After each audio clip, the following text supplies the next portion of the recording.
had that dream again.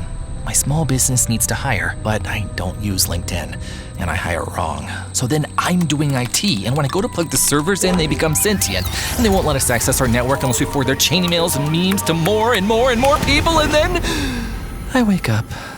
Don't let hiring nightmares ruin your dreams. LinkedIn Jobs' new AI assistant finds and invites best fit candidates to apply, so you can discover talent you may have missed. Post your job for free at linkedin.com/quality. Start hiring today with LinkedIn.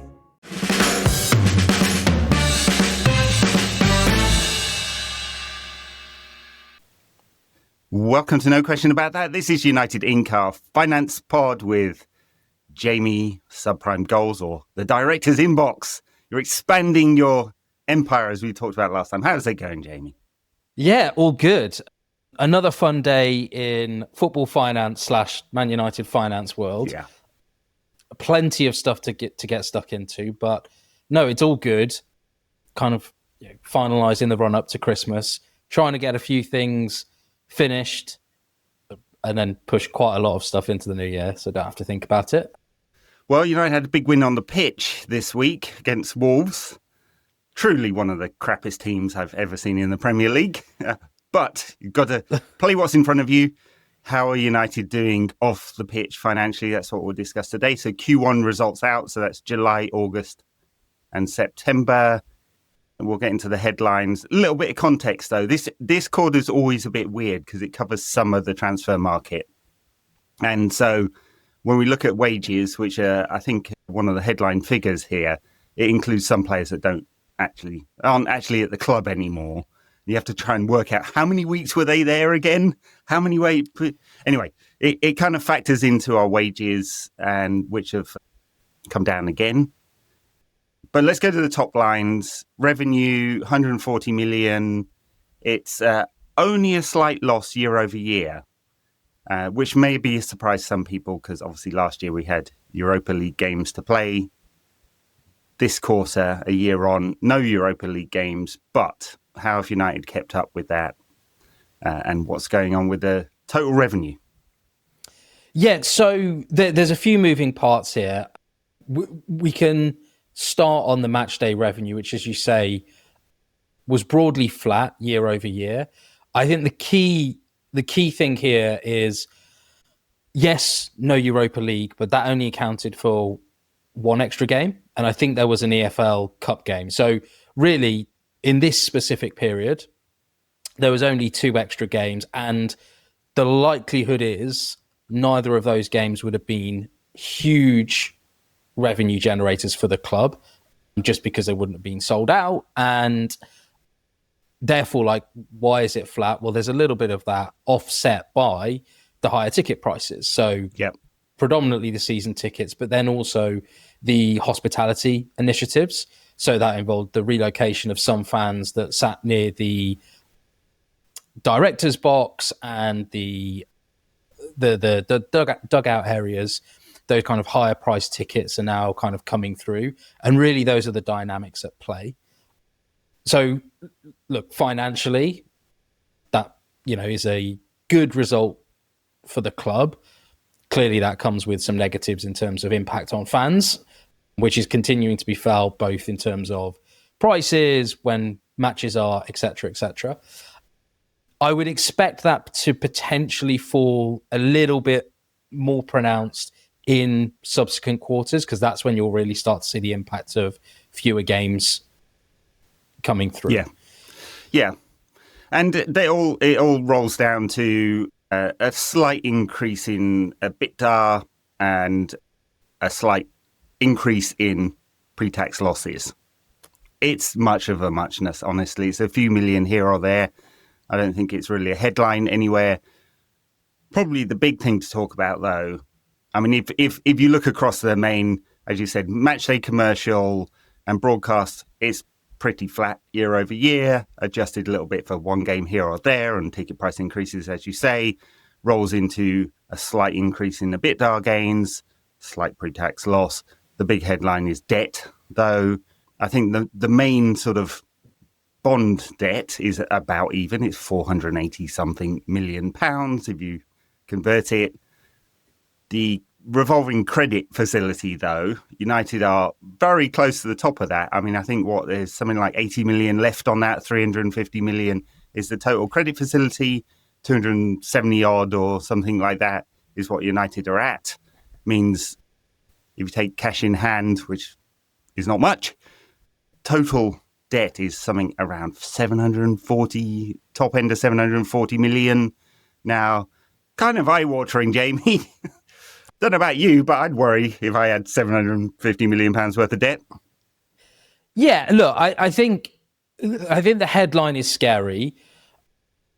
I would say it's not unexpected, right? Like, Yeah, we knew the last set of results that United had dipped into the expanded credit facility by the tune of about 105 million, and that's basically accounting for the increase in overall debt. It's all coming through short-term debt. So that to me is not a surprise.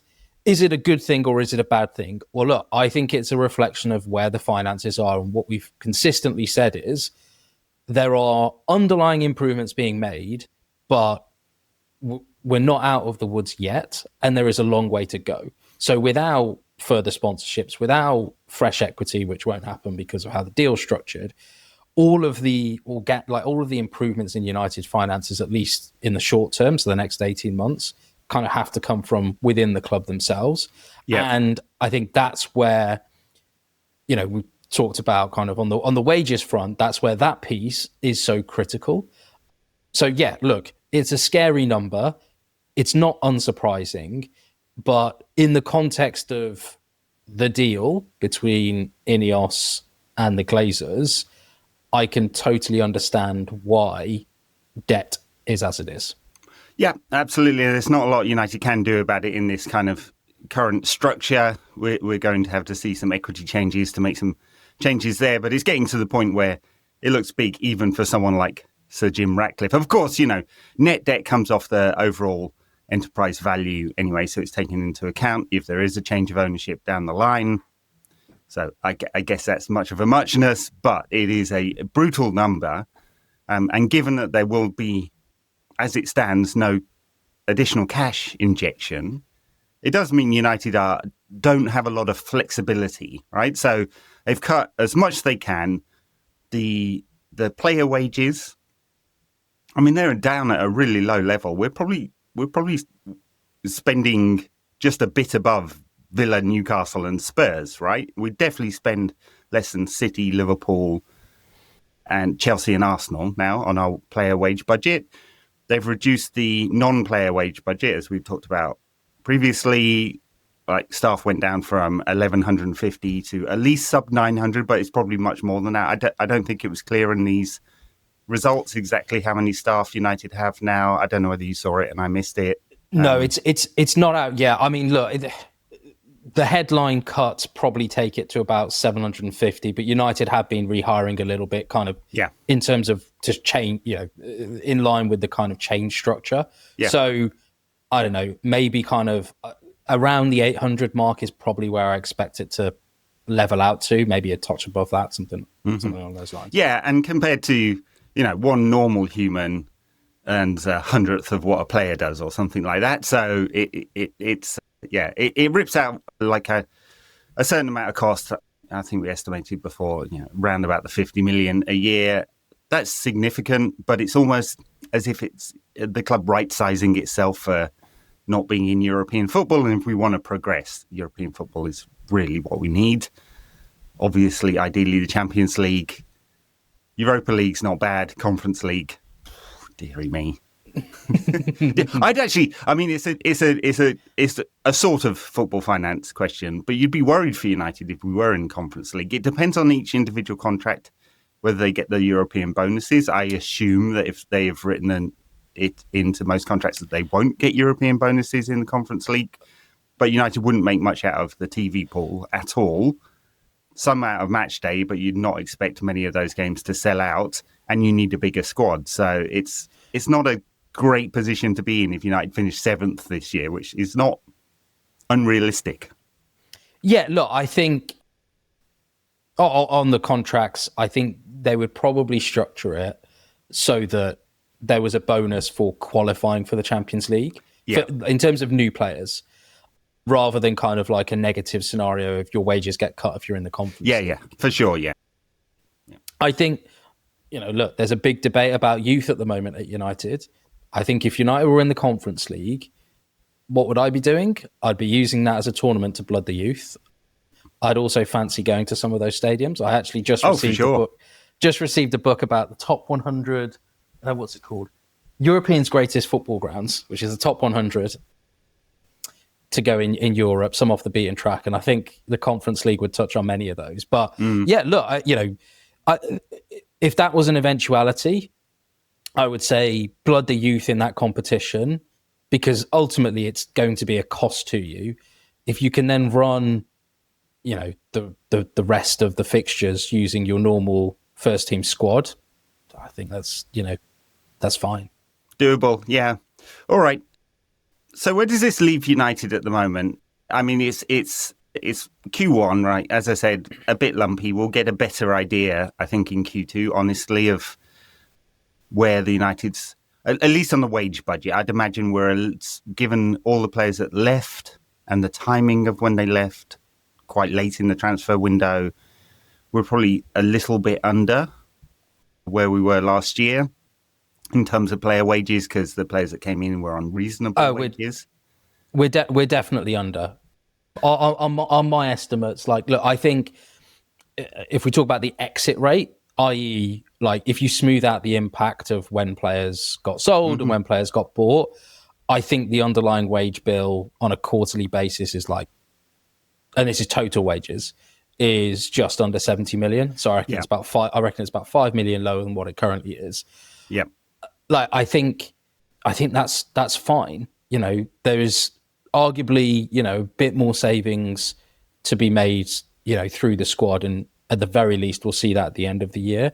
That does give capacity to probably buy like, I don't know, 2 50 million pound players, maybe, or, one 75 million pound player, one 25 million pound player, which depending on what they do with midfield, that might be the way they want to cut it.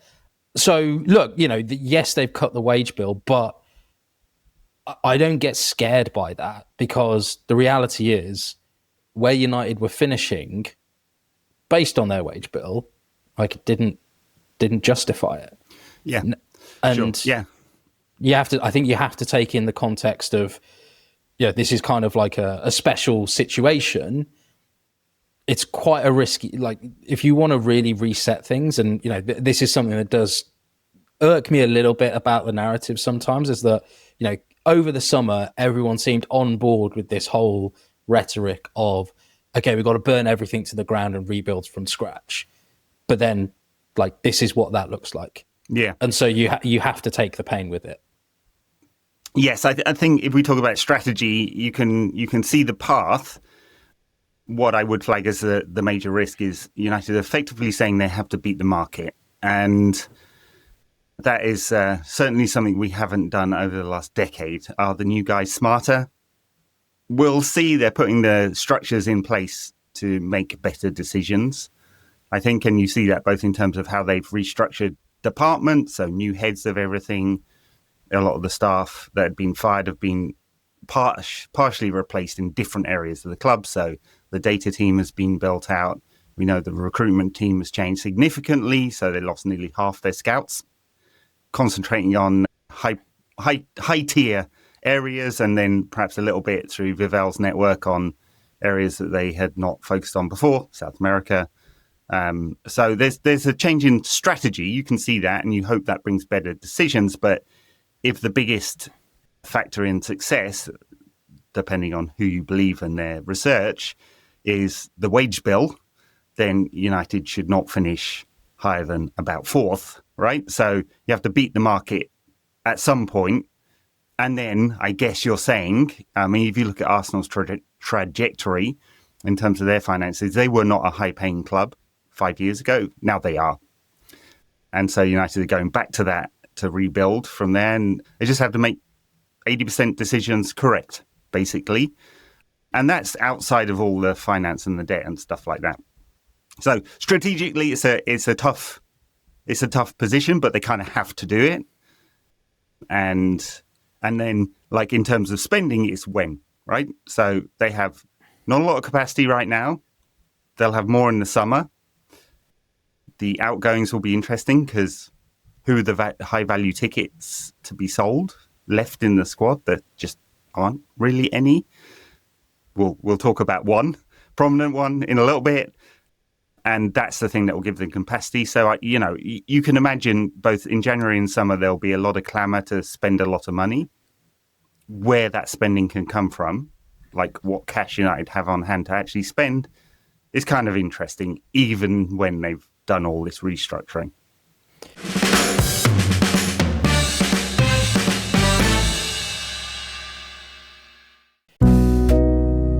The world moves fast. Your workday, even faster. Pitching products, drafting reports, analyzing data. Microsoft 365 Copilot is your AI assistant for work. Built into Word, Excel, PowerPoint, and other Microsoft 365 apps you use.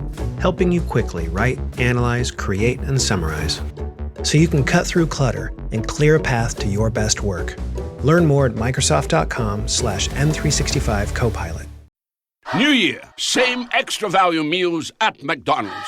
So now get 2 snack wraps, plus fries, and a medium soft drink for just $8. For limited time only. Prices and participation may vary. Prices may be higher in Hawaii, Alaska, and California, and for delivery.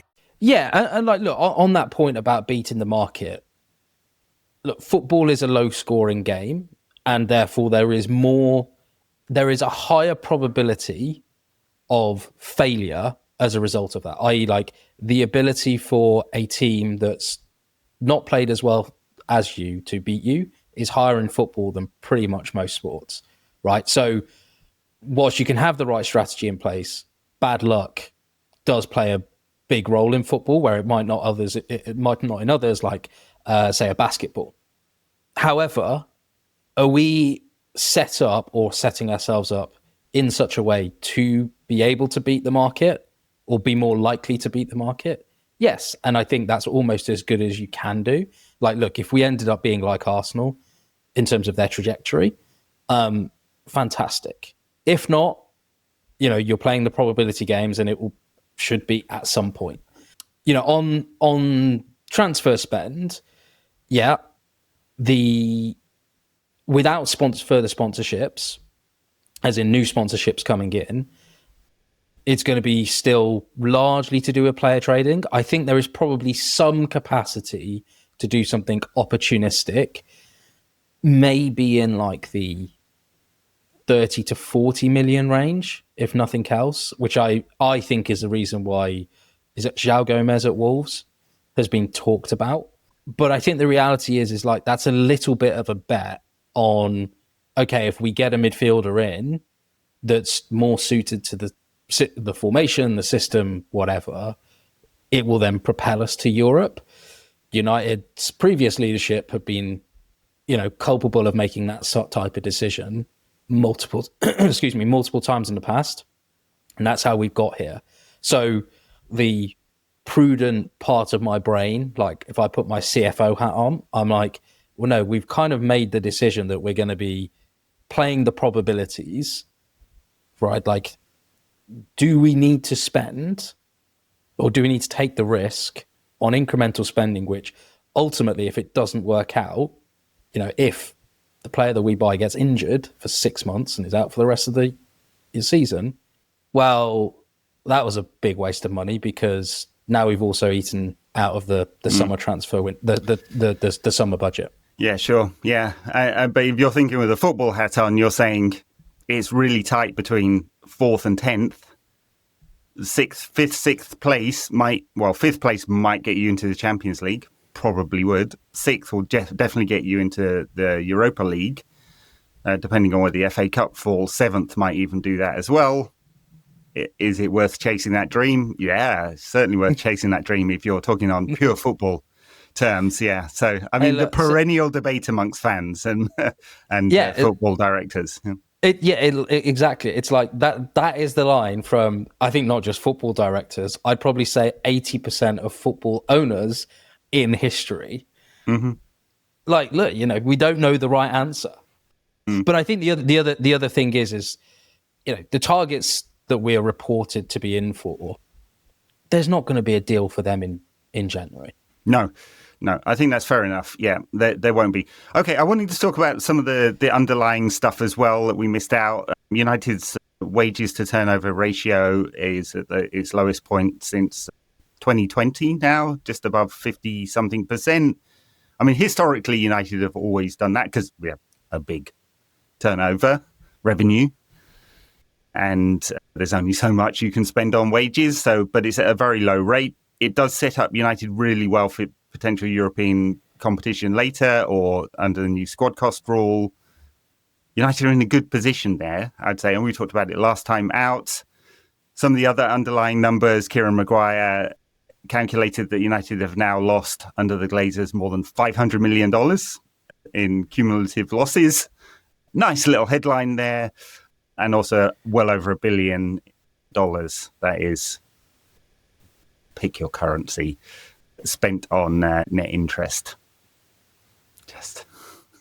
The damage these guys have done. They should be in the rogue gallery of owners. They're rarely put there because United are still this big club, but and it's not. We haven't gone to the wall like some clubs have done with rogue owners. It's only because we've had this capacity to borrow money, basically, that has not happened. But $1 billion ripped out of the club under the Glazers now. Maybe I should do a post on this. It's like the ultimate cash machine has finally run out. Mm-hmm. Like that's effectively what it is. United didn't just used to generate cash; they used to generate free cash flow. So for the people who aren't deep into finance, what that means is free cash flow is the money that you're generating after you've spent on capital expenditures, which in this instance is players. So United used to generate a profit, generate loads of cash, spend it on players, and have some left over. Mm-hmm. There is a select group of clubs that applies to, and United are now no longer part of that club. No.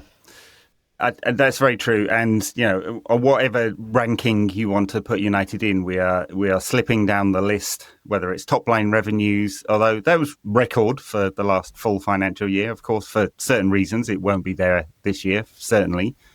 Whether it's enterprise value in the Deloitte Money League, which they have a very wide spectrum of goodwill, let's say, in terms of their valuations. But you'd still be looking at that and saying, hey, look, the opportunity, given United's global reach, right? If we could just get good again, the opportunity for sponsorships, media, tours, whatever, is really, really high, right? So, and with this new stadium coming online and you see what that's done to Real Madrid, will do to Barcelona, the opportunity there is there for United to get right back into that top echelon of super elite clubs that we're no longer in financially. But it, again, comes down to making absolutely the right decisions. There's no leeway for bad decisions anymore, I think. We cannot have another Ten Hag moment that cost us £20 million in cost to get rid of his team and pay out the contracts and hire the new guy. And so far, 200 whatever number it is spending on Amorim after £500 million on Ten Hag. It's got to be right, which is why I imagine, despite Ruben having a 33% win rate in the Premier League, they are being very, very patient with him that no other club in the world would be. Well, I think the impression that I have got throughout since the new day-to-day management team has come in, they are so sensibly pragmatic. Mm-hmm. That's the thing that actually fills me with some degree of confidence. They're just looking at, it seems to me that they're just making really sane, rational decisions. We've said it before on other podcasts. And look, we as fans, we may not like the fact that they don't always necessarily take the risk, but when you put into context the business side as well as the football side, I kind of get it. And the reality is, if they are doing all of the things that they say they're doing in terms of putting in the right infrastructure, the processes, the alignment between the youth and the first team, which I think no matter what people complain about some of the talent that we've let go, I actually don't think you can really refute that. There clearly wasn't alignment. And so even if we had good players, there was no way for them to really consistently be in the first team. I think bearing all of that in mind, to your point, right, like I'm pausing because I'm about to use a phrase which I've kind of tried to steer away not from using because I don't want to get people's expectations too high. But United's financials, if they get this right, are a coiled spring. Mm-hmm. And even if they just beat the market by a little bit, the positive wave that could come from that, I think would be pretty remarkable. Now, there will always be a question as to, okay, is that is the upturn sustainable? Have we really got it right? Et cetera, et cetera. It's human nature, as soon as things start to turn. But it all depends on, and this is the bit that we can't really answer, is are those fundamentals, are those foundations that are being built and we're told are being built now, are they really being built in place, or is it still piecemeal? I have my doubts as to how complete some of those foundations are, but I do believe that there are some strong foundations being built. It's just you don't see it immediately, unfortunately. No, I think that's very right. If I put my strategist hat on, I can see the building blocks there. It's very hard to see inside the tent and exactly what's how good that data and recruitment team is. And we've had Kyle McCauley come in. Sansoni's been building out his data team. I can tell you right now, I think I said on previous pods, there's no way that's differentiated. So we're just catching up. It doesn't mean we're better than any other club out there, but it's all part of this let's make rational decisions piece. Are we going to be in a position where we find the next Moises Caicedo for £5 million and he turns into a £100 million talent? I would be really surprised, honestly. Maybe we can think we can beat the market, but I'd be really surprised there. But we at least have sensible foundations in place, and I do kind of see where the strategy is there. It is so dependent on being good on the pitch, and that is on Ruben. And maybe that's a good segue into talking about some of the January changes in the squad that may or may not happen. I mean, obviously, the big headline that everyone's talking about right now for football and non-football reasons is Kobbie Mainoo and what might happen with him. The Athletic reporting again that he's looking for a loan. I imagine it will be a loan right now. I would not be in the slightest bit shocked if it's a full sale in the summer. I don't see the connection between him and Amorim at all ever in terms of his player profile. We've got a year of evidence right now. He's lost a year of his career. So what would that look like in terms of finances? He's not on particularly big wages. They wouldn't save United much. Would we get a loan fee? Maybe, maybe not. You'd imagine, depending on how much leverage United have. In normal circumstances, a player of his quality, you absolutely would get a loan fee. It's starting to look like a fire sale, though, isn't it, given how little he's been used? So what do we expect there?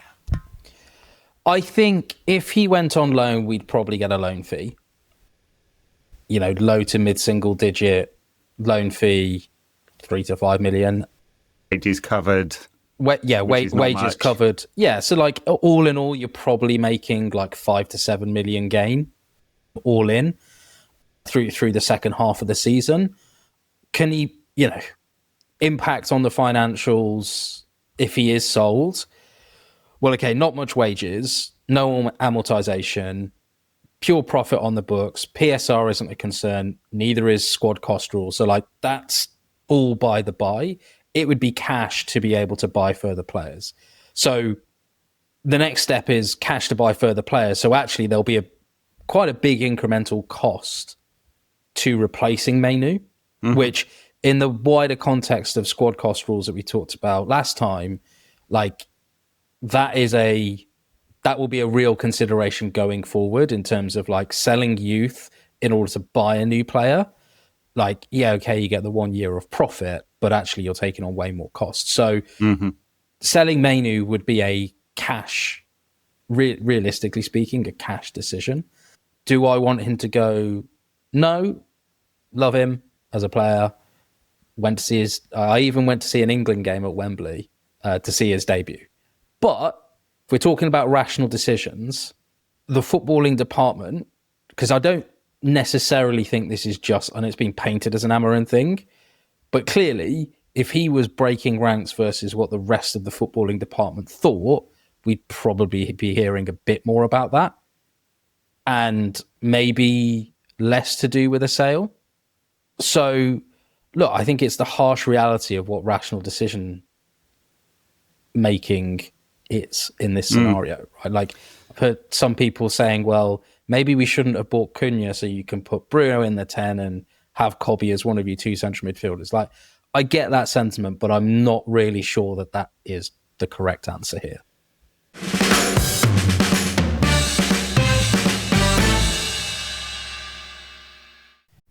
Good morning, Crust. It's a great day to be a bread brother. Ugh, mornings are not my jam. Or jelly. Oh, come on. Stop loafing around. I just woke up feeling hollow inside. Psst, just grab one of the new Morning Uncrustables sandwiches, like Bright-Eyed Berry or Up and Apple, filled with 12 grams of protein and tons of deliciousness. Crust, what are you eating? It's just granola, not even yogurt. No crust, no fuss. Uncrust your mornings. It's very hard with young players to know exactly what their pathway is in a completely different football system. He had some standout moments, some standout games as well. Many standout games, I'd say, including for England. And even if you say Ten Hag ball was chaos, including the midfield department, I think his performances at the international level show his quality and his potential quality. It's very hard to develop as a player if you're playing 10 or 15 minutes. This is a finance show. It impacts on his top line value as well, most certainly. And we've probably shaved £20 million off his realistic fee over the last year, maybe more than that. I mean, put it another way, if United were trying to buy a player of his quality, what would we be expected to spend? He was, Mainu was ahead of Wharton in the pecking order, in the England pecking order 2 years ago. He's probably not now. And Wharton will go for 60 to 80 million pounds. So and what would Mainu go now in this current market? 40 to 60 maybe, right? So you've taken a lot of his value. So that is a financial consideration. On the football side, I don't see a pathway for him at United under Amorim because they will never play more than two central midfielders. He wants a ball progressor in there. We see Amorim ball. It was kind of an irony, I suppose, against the worst team that the Premier League has had in quite some time. You saw Amorim ball at its kind of zenith, the capacity to move the ball quickly forward. And none of these skill sets, the ground coverage, the progressive passing are really Cobby's forte, right? And so that's why he's not playing. Has he developed? It's really hard to say what's happening in training. I just don't think he's the profile. So when Amorim talks about him, he got very testy in the last, had to go at Carl Anker, didn't he? When questioned about this, he's feeling very defensive about it. Amorim is, because he knows he's out of alignment with the club's historic position. He's probably not out of alignment with the football department. And as you say, the rational decision making, which is why I think what is likely to happen is a sale eventually, because they've got to decide whether they're with Amorim or not. There's no guarantee that Amorim lasts beyond this summer, and it's not just about performances. He'll be into the last year of his contract. He'll be a lame duck manager from July 1st, 2026 onwards. They will have to make a Ten Hag-like decision on whether they give him an extended contract or not. And that will very much depend on where we are this season, I imagine. Thinking rationally and all of that. But so what do we expect? A loan for Cobby this winter? That would leave us very, very short in midfield, and a loan in of some kind that fits an Amorim profile. Conor Gallagher? It's just a name that pops into my head. I mean, yeah. I mean, if you want players who are technically not very good and run around a lot, then yeah, he's available because he's not playing for Atletico at the moment. Well, I think again, try and put the rational hat on from a business perspective. You got a player that used to play in the Premier League, so knows what it's all about. won't be on massive wages, kind of gets what it takes to, like, what it means to play for United, has a lot of energy, which our midfield sometimes does need, and can lessen the burden on someone like a Casemiro so that you don't get a massive drop off whenever you substitute him. Like, I could, the footballing side, different debate, but I could totally understand why a decision like that might be made. Because the reality is, especially in the last few games, Ugarte and Mainu have not had many minutes, which tells you everything you need to know in terms of what they are doing and whether they are meeting the perceived standards that are required. And Bruno might be able to play 90 minutes every week, but Casemiro probably can't, particularly over Christmas. And during AFCON, he's, I guess AFCON doesn't really impact our midfield, but, I could see that sort of signing being made. Yeah, I mean, I absolutely can. It makes sense financially. Whether it makes sense footballing wise, I don't know. But if someone wants to make the argument for me that it's better to have Conor Gallagher at the club than Kobbie Mainoo, I will quite willingly fight them, and I don't think I'm much of a fighter. So there you go. I mean, I'm sure I will see some takes there. There are a whole bunch of people in social media who made the argument that Bruno should be sold last summer, and I suppose you could make a rational argument that if United had got 80 million, that would have been 80 million you could spend. But Bruno is top of every single metric you could possibly think of, both attacking and defensive. So if you tell me there's a better midfielder on the planet than Bruno, again, I'd be willing to fight you, and I have the receipts as well. So that would have just been mad. My view, personal view, other people can disagree, but you couldn't replace the numbers for the same amount of money. You'd just be looking at age profile, basically. Yeah, I tend to agree. And also, you're then putting an incredible amount of pressure on the other signings you are making, right? Because that then means... To succeed, yeah. Yeah. That then means the creativity has to come from Cunha and Mbumo, who are getting used to all of their teammates, plus a new striker in terms of Sesko. Like, again, people may not like it, but there's probably a rationale behind it. Yeah. Absolutely. I mean, United could be a higher trading club like Chelsea. There are risks that come with that, of course. Shipping players in and out. You have to be very good at it. One thing, you have to somehow beat the market on that one and not be paying penalty fees in terms of like transfer costs in and out all of the time, and all the bonuses that come with that, and the agents' fees and so on. And it has to knit together as a team. And so if you change 5, 6, 7, 8, 10, 12 players every summer, you certainly have to take the risk that take some time to gel, although it seems to be working for Chelsea right now. Sort of. Well, I mean, we've got the same points as them, right? In the league. Yeah, true. That's with changing. Look, okay, Sesko's been injured recently, but that's changing 4 of the starting 11, basically. That's, to this point on transition risk. If you're changing the whole of your front line, central midfielder and a goalkeeper, that's nigh on the spine of your team. All right. Well, to summarise, top lines are roundabout even year over year. A slight operating loss, pre-tax operating loss. Rachel Reeves will be crying into her briefcase that United did not contribute to the black hole in the public finances here. Net debt up to near enough £750 million. The credit card facility has about 80 million on it, and the wage bill is quite significantly down, part of the overall restructuring of the club. So financially, right track, sort of. I think we've said it before. My view is it's a house built on sand. It's potentially a very beautiful house, but the foundations are not that deep yet. You got to start somewhere with the foundations. Yeah. And if you didn't have any to start with, it takes time. Absolutely. All right. Well, check out Jamie's analysis on the Director's Inbox on Substack or Subprime Goals. Are you writing for both now? I'm turning into a publisher, apparently. Yeah. I am writing on both. The first cut today is on the Director's Inbox, but you can find that through my page very easily. There will be more, hopefully, interesting content to come. I've got a few pieces in mind on United, but very good.